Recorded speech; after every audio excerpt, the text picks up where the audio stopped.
Hai guys, welcome back to my channel. Di video kali ini aku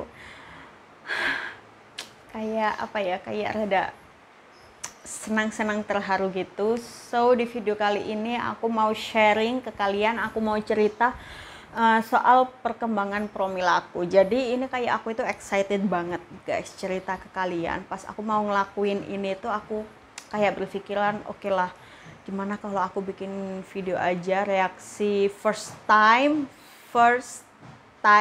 in my life ya kan.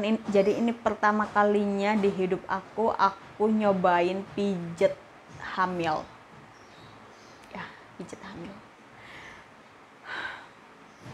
Jadi biasanya kan kalau orang yang kayak susah hamil gitu biasanya dipijet ya kan perutnya, biar katanya tuh bisa hamil dan kayak nata perutnya gitu. Kalau nggak salah orang-orang bilangnya biar apa ya, ya pokoknya biar cepet hamil lah. Jadi kayak mungkin jalan babynya atau jalan spermanya itu dilurusin, dibagusin, digampangin atau apapun itu namanya, pokoknya intinya biar bisa hamil ya kan. Nah karena aku udah 5 bulan promil sebelumnya itu kan aku nggak berhasil ya kan, dan akhirnya aku stop nggak promil ke dokter, maksudnya itu sampai 6 bulan 7 bulanan gitu kalau nggak lebih ya kan. Aku tuh kayak udah apa ya, kayak udah down banget, maksudnya apa ya, I don't know, kayaknya udah down banget karena aku mikirnya gila ya, kayak menurut aku ya lama banget gitu promil udah 5 bulan dan nggak ada hasilnya, maksudnya hasil hamil, aku bisa hamil gitu dan juga ngeluarin duit banyak gitu loh guys. Jadi aku sama suami ya udah kita stop promil ke dokter, terus kita promil mandiri, maksudnya ya dengan gaya hidup sehat gitu, terus HB-nya yang rutin. Nah setelah itu I don't know, ada angin lewat atau apa gitu, aku nggak tahu. Terus aku itu kayak kepikiran gitu. Sebenarnya aku udah tahu ada tempat pijet gitu di sini yang beberapa orang di dekat aku itu udah nyobain di situ dan berhasil, dan tetangga aku itu juga ada. Dia itu udah kayak 2 tahun gitu guys nggak hamil ya kan. Terus pijet di Mbah ini tiga pertemuan gitu, terus akhirnya dia itu hamil. Terus temen aku juga ada yang dia ada masalah gitu, terus pijet I don't know di Mbak ini atau di Mbak yang satunya, I don't know, kayaknya sih mungkin ya ekspektasi aku di Mbak ini, dan dia juga berhasil isi gitu guys. Jadi kayaknya itu banyak banget orang yang kayak sudah promil lama di dokter gitu ya kan, terus bertahun-tahun masih belum isi dan nyobain pijet hamil gitu dan akhirnya hamil. I don't know, wallahu alam ya kan, maksudnya I don't know lah pokoknya. Terus akhirnya aku nyobain ya kan, aku memberanikan diri untuk nyobain karena awalnya itu kayak aku takut gitu, karena kan di ilmu kedokteran kalau nggak salah perut itu kan kayak nggak boleh di otak-atik gitu ya kan, maksudnya kayak nggak boleh diurut sembarangan gitu, takut apa karena di pikiran aku tuh takut kayak nanti organnya di dalam perut itu geser ataupun gimana. Pokoknya kalau nggak salah yang pernah aku baca itu nggak boleh kayak perut terlalu dipijit, ditekan-tekan ataupun gimana, itu kalau di ilmu kesehatan kayaknya nggak boleh ya kan guys. Nah aku tuh awalnya tuh takut resiko itu, aku takut kenapa-napa ya kan habis pijet hamil itu, tapi aku ingin kayak ikhtiar aku tuh kayak maksimal gitu. Jadi aku pengen nyobain berbagai macam cara gitu biar apa ya, nggak ada penyesalan di kemudian hari. Jadi aku sama suami membulatkan tekad, ya udahlah nggak ada salahnya kita coba pijet hamil, toh kan aku juga belum pernah sama sekali nyobain pijet hamil itu. Akhirnya aku pijet sama temenku dan aku itu kayak excited banget, excited campur kayak rada takut-takut gitu, karena kata temen aku yang udah pernah nyobain pijet hamil itu katanya kayak rada nyeri gitu kalau perut habis dipijet, terus kayak besoknya itu kayak kerasa kayak kocak gitu deh perutnya habis dipijet itu. Nah aku mikirnya itu yang kayak pikiran aku itu kayak yang nyeri banget, yang sakit banget gitu. Jadi kan aku kayak takut ya kan, tapi ya sudahlah, aku membulatkan tekad, ya kita coba aja lah, apa salahnya sih gitu ya kan. Nanti pun kalau emang perut aku sakit ya nggak apa-apa, resiko, maksudnya ya apa ya, ikhtiar, balik lagi ke ikhtiar itu tadi kita coba dulu.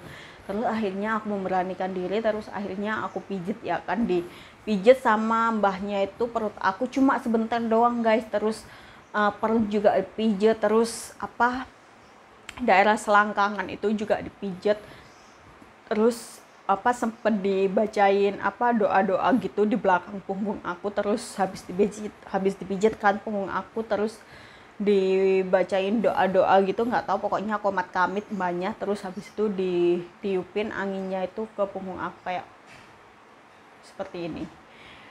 Terus akhirnya mbaknya itu bilang kayak ada pantangan-pantangan gitu kan, dan setiap apa tukang pijit itu kayak beda-beda gitu pantangannya ya kan. Nah kalau di aku itu waktu mbaknya mijet aku itu dia bilang kalau badan aku itu panas gitu guys. Terus akhirnya aku itu disuruh minum air es, jadi air dingin ya kan, air dingin yang udah dingin ditambahin es batu dingin. Coba bayangin, apa nggak tambah dingin ya kan. Terus aku tuh kayak mikir gitu waktu dipijit, terus diomongin kayak gitu, aku tuh kayak mikir, masalahnya kan aku punya beser ya kan. Terus kalau aku minum air es itu udah dingin, ditambahin es malah makin dingin. Nah itu kayak makin nggak bener juga kan di tubuh aku. Jadinya yang aku punya beser malah bisa memperburuk kebeseran aku gitu guys, karena minumnya yang dingin-dingin ya kan. Kayak nggak cocok aja gitu loh sama kondisi badan aku sekarang, kok malah disuruh minum yang dingin-dingin hanya karena suhu tubuh aku itu panas. Nah kalau menurut aku guys, suhu tubuh aku panas itu karena aku itu tiap hari itu pakai kipas terus ya kan. Jadi kayak udara di tempat aku itu kayak dingin semua ya kan. Jadi menurut aku sih itu alami aja, tubuh kayak bereaksi membuat tubuh aku panas biar nggak kedinginan. Kalau pikiran aku sih seperti itu guys, tapi nggak tahu lagi yang dipikirin sama mbahnya. Jadi aku itu disuruh minum air dingin sebelum tidur. Jadi es batu itu dikremusin sama minum air dingin seperti itu guys.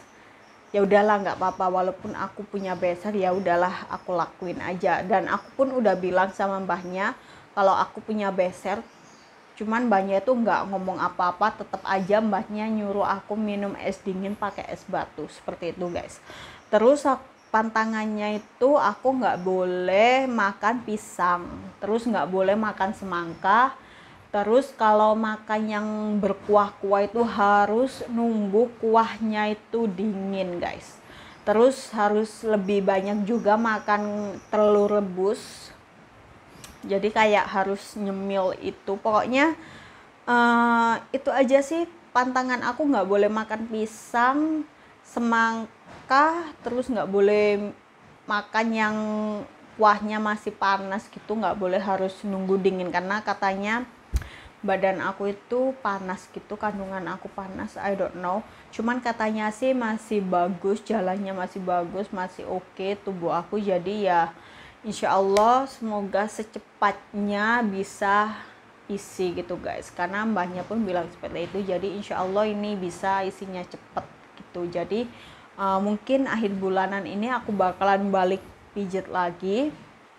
Jadi kalau ada perkembangan, dan mungkin insya Allah please mohon banget guys doanya, doain ya aku bisa isi. Jadi pun besok kalau aku udah isi, aku bakal sharing lagi ke kalian apakah aku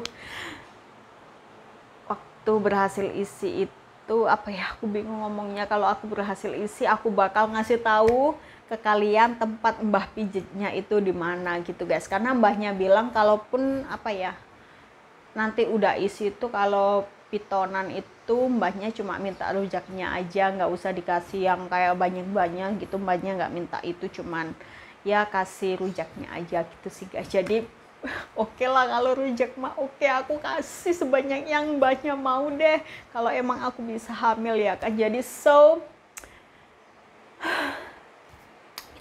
itu aja guys video aku hari ini, sharing ke kalian soal pijet kehamilan anakku. Nah kalau kalian juga punya pengalaman yang sama, udah pernah pijet di mana dan hasilnya apa, please ya kalian bisa sharing, kalian komen di bawah pengalaman kalian. Jadi kita kayak apa ya, bisa sharing gitu guys. Pokoknya kalian gimana dan rasanya gimana, pengalaman kalian gimana. Oke, so itu aja video aku kali ini. Thank you so much buat kalian yang udah masih subscribe sampai sekarang dan juga masih nonton video aku sampai sekarang. Please support aku terus, and jangan lupa like, comment, dan subscribe-nya, nyalakan tombol notifikasinya, dan juga jangan lupa follow aku di IG aku @elsasabar16 karena biasanya aku sharing keseharian aku di IG story aku gitu guys. So yeah, thank you so much for watching. Bye.